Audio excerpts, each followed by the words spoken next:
people who live to eat. So, what are you and how has that impacted you? Thank you.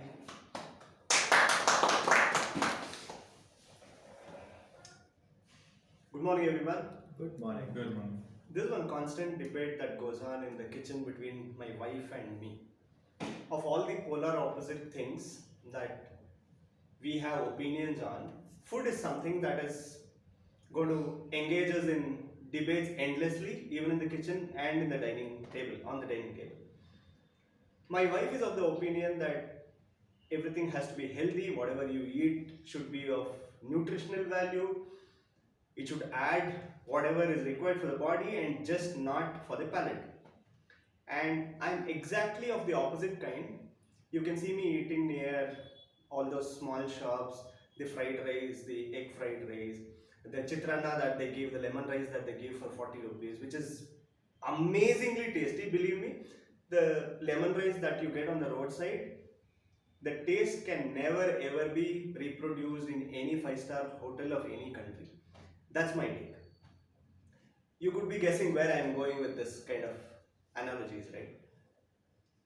Imagine you're hungry, really, really hungry, and you want to have something very, very spicy. It's raining outside, the weather is cold, there is nobody at the home, you don't want to cook. What is the one thing that you would like to order, Amritanju? Something really spicy and something really tastier. Pakoras. Pakoras. Tell me how healthy is it? Each one of us who want to have something very spicy, very nice, always think of something that suits our palate, that is so fine for our palate, rather than can you imagine Amritanju saying, no, I want to have quinoa, cooked upma, or chia seeds with chapati. No, nobody does that. Actually, some of these things, whatever I said, actually are the experiments that my wife does. She mixes chia seeds with chapati dough and she gives that so that I get something healthy to eat. These are the usual things, whether you are a person who wants to live for eating or eat for living. Yeah, I could be mixing up that. As I said, I'm one such person who loves to eat food, something spicy, something oily, that's fine for me. I also go with the belief that whatever you eat, you should be able to digest, your body should be able to take it, exercise well, live well, eat well. Eat well, live well. That's my take on it. Thank you.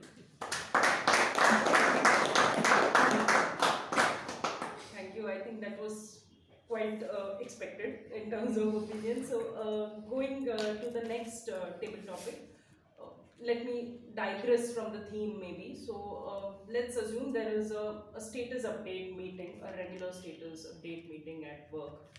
So, what would you say to make it more interesting on a daily basis? Thank you.